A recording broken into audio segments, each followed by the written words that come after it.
video kali ini, kami dari kelompok 4 akan membawakan materi yang berjudul pelaksanaan audit manajemen yang efektif. Nah, untuk penjelasan lebih lanjutnya akan dibawakan oleh teman-teman dari anggota kelompok 4.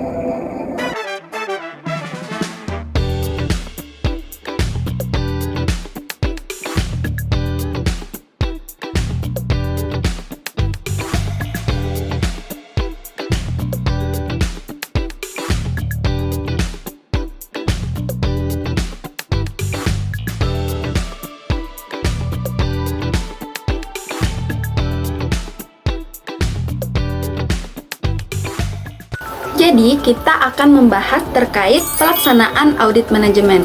Apa sih audit manajemen itu? Jadi, audit manajemen itu merupakan sebuah proses untuk mengevaluasi apakah kegiatan manajemen dalam sebuah organisasi itu sudah dilakukan secara efektif dan efisien ataukah belum. Audit ini tidak hanya melihat angka keuangan, tetapi juga bagaimana keputusan dibuat, kebijakan dijalankan, dan apakah tujuan organisasi sudah benar-benar dicapai. Nah, melalui audit ini, organisasi bisa melihat bagaimana ketidakefisienan, kelemahan, ataupun risiko yang selama ini tidak disadari. Nah, prosesnya itu terdapat 4 tahapan. Yang pertama itu mulai dari perencanaan, pemeriksaan, pelaporan, hingga tindak lanjut. Nah, intinya audit manajemen tidak hanya berfungsi sebagai alat pengawasan, tetapi juga sebagai sarana konsultasi bagi organisasi untuk melakukan perbaikan berkelanjutan dan meningkatkan kualitas pengelolaan secara keseluruhan. Secara sederhana, audit manajemen dilakukan untuk menilai apakah suatu organisasi sudah berjalan dengan efektif, efisien, dan ekonomis. Secara umum terdapat 4 langkah utama dalam audit manajemen. Langkah pertama adalah perencanaan audit. Di tahap ini, auditor menentukan tujuan auditnya, ruang lingkupnya apa saja, dan bagian mana yang akan diperiksa. Auditor juga mengidentifikasi area yang berisiko dan menyusun program audit sebagai panduan kerjanya. Tahap perencanaan ini penting sekali karena kalau perencanaannya tidak jelas, hasil audit akan kurang maksimal. Langkah kedua adalah pelaksanaan audit. Ini merupakan inti dari proses audit. Tahap ini auditor mulai mengumpulkan bukti melalui wawancara, observasi, dan pemeriksaan dokumen. Bukti tersebut kemudian dianalisis untuk melihat apakah kegiatan manajemen sudah sesuai dengan standar dan tujuan yang telah ditetapkan. Dari sini biasanya akan muncul temuan audit. Langkah ketiga adalah pelaporan hasil audit. Setelah semua data dianalisis, auditor menyusun laporan yang berisi temuan, penyebab masalah, dampak yang ditimbulkan, dan rekomendasi perbaikan. Laporan ini menjadi dasar bagi manajemen untuk mengambil keputusan yang lebih tepat. Dan yang terakhir adalah tindak lanjut audit. Tahap ini memastikan bahwa rekomendasi yang diberikan benar-benar dijalankan. Karena tanpa tindak lanjut, audit hanya akan menjadi laporan saja tanpa memberikan perubahan yang nyata.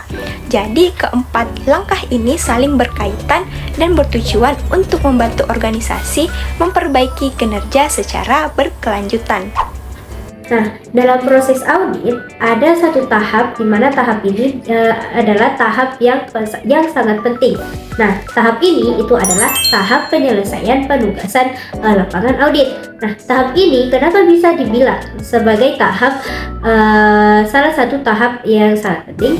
Karena tahap ini adalah tahap penutup. Nah, di mana auditor memastikan bahwa seluruh pekerjaan yang dilakukan oleh pihak audit benar-benar sudah lengkap dan dapat dipertanggungjawabkan. Nah, pada tahap ini itu auditor memastikan auditor melakukan evaluasi menyeluruh terhadap seluruh bukti audit yang telah dikumpulkan. Nah, auditor ini harus memastikan bahwa bukti tersebut cukup relevan dan bisa didokumentasikan dengan baik. Nah, karena pada akhirnya kualitas laporan audit sangat bergantung pada seberapa kuat bukti yang dimiliki. Nah, salah satu kegiatan utama dalam tahap ini adalah review kertas kerja. Nah, di mana review ini itu bertujuan untuk memastikan bahwa semua prosedur yang dilakukan oleh pihak audit telah dijalankan sesuai dengan rencana. Nah, selain itu auditor juga mengecek apakah setiap temuan sudah didukung oleh bukti dan dokumentasi yang memadai. Nah, biasanya proses review ini itu dilakukan oleh auditor senior atau supervisor. Nah, sebagai bentuk pengendalian kualitas untuk meminimalkan risiko kesalahannya. Nah, selanjutnya itu auditor akan mengevaluasi bukti audit dengan mempertimbangkan dua hal. Nah, dua hal yang sangat penting. Nah, yang pertama itu adalah materialitas dan yang kedua itu adalah resiko audit. Nah, di mana yang pertama, materialitas ini membantu auditor menilai apakah suatu kesalahan atau salah saji cukup signifikan untuk memengaruhi keputusan pengguna laporan keuangan. Sementara untuk resiko auditnya itu berkaitan dengan apakah kemungkinan adanya kesalahan yang belum terdeteksi. Dari evaluasi inilah auditor melakukan dasar opini audit. Nah, sebelum laporan audit ini diterbitkan, auditor juga melakukan exit meeting. Nah, dengan pihak manajemen. Dalam pertemuan ini itu auditor menyampaikan temuan-temuan yang dilakukan oleh pihak audit. Nah, memberikan penjelasan dan menerima tanggapan resmi dari pihak yang telah diaudit. Nah, tujuannya itu untuk menciptakan pemahaman bersama serta menghindari adanya kesalahpahaman. Nah, tahap terakhir itu adalah tahap penyusunan laporan auditnya. Nah, laporan ini itu berisi ruang lingkup audit, tanggung jawab manajemen dan auditor dasar audit, tanggung jawab manajemen dan auditor serta dasar opini serta opini auditornya. Nah, dalam audit internal ini laporan juga mencakup temuan dan rekomendasi perbaikan. Nah, secara keseluruhan, tahap penyelesaian audit ini merupakan tahap yang sangat krusial karena disinilah auditor memastikan kualitas hasil audit, ketepatan dan kredibilitas laporan yang dihasilkan. Baik, di sini saya akan menjelaskan mengenai studi kasusnya yang berjudul Analisis Penerapan Audit Manajemen Sumber Daya Manusia dalam meningkatkan efektivitas di perusahaan PT Matel Indonesia. Nah, berdasarkan jurnal dan artikel yang telah kami baca dan analisis bahwa pada perusahaan PT Matel Indonesia pada sekitar tahun 2018 hingga 2022 telah mengalami peningkatan fluktuasi dan penurunan sebesar 4% di kinerja karyawannya, sehingga harus dilakukan audit manajemen sumber daya manusianya. Nah, hasil dari audit manajemen sumber daya manusianya itu bahwa perusahaan ini tuh telah melakukan rekrutmen, seleksi, pelatihan, dan evaluasi kinerja karyawan itu sudah dilakukan secara efektif, namun prosedurnya itu belum tertata dengan jelas, sehingga gambaran karir untuk kinerja karyawannya di masa yang akan datang itu belum jelas tergambar. Nah, dalam kondisi ini akan menimbulkan stabilitas kinerja karyawan pada PT Matel Indonesia itu akan berpengaruh, sehingga harus dilakukan audit manajemen sumber daya manusianya agar lebih optimal dalam mendukung keefektivitasan kinerja karyawannya untuk masa yang akan datang.